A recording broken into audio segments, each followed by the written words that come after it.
Hi friends, இன்றைக்கி ஒரு டேஸ்ட்டான மசாலா சுண்டல் எப்படி செய்யறதா இந்த வீடியோவில் பார்க்க போகிறோம். வாங்க பார்க்கலாம். மஞ்சள் பட்டாணியை ஒரு 6 மணி நேரம் நான் ஊற வச்சுருந்தேன். அது குக்கரில் போட்டு ஒரு 10-15 விசில் வந்ததுக்கப்புறம் தண்ணி இல்லாமல் இந்த மாதிரி நல்லா மசிச்சு எடுத்து வச்சுருக்கேன். தண்ணியோட கூட சேர்த்து செய்யலாம். இப்போ ஒரு பாத்திரம் வச்சுக்கிட்டு தேவையான அளவு எண்ணெய், கொஞ்சமாக பட்டை, கொஞ்சம் பிரியாணி இலை, கொஞ்சம் சோம்பு சேர்த்துருக்கேன். இது கூட பார்த்திங்கன்னா வெட்டி வச்சுருக்க வெங்காயம், கொஞ்சமாக கருவேப்பிலை சேர்த்து நல்லா வதக்கி எடுத்துக்கலாம். இதில் பார்த்திங்கன்னா 2 வெங்காயம், 2 தக்காளி, 3 பச்சை மிளகாய், ஒரு 2 பூண்டு, கொஞ்சமாக இஞ்சி சேர்த்து அரைச்சி வச்சுருந்தேன். அதையும் சேர்த்து நல்லா மிக்ஸ் பண்ணி எடுத்துக்கலாம்.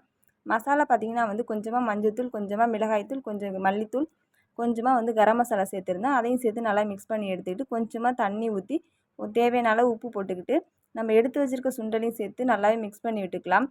சுண்டலில் பார்த்திங்கன்னா தேவையான அளவு தண்ணி ஊற்றி ஒரு தட்டை விட்டு மூடி ஒரு 5 நிமிஷம் அப்படியே வச்சுருந்திங்கன்னா மசாலா சுண்டல் எல்லாம் ஒன்றா நல்லா மிக்ஸ் ஆகி வந்திருக்கும். இப்போ மல்லிக்கீரை தூவி போட்டு இறக்குனிங்கன்னா ஒரு நல்ல காரசாரமான சுண்டல் ரெடி ஆகிடும்.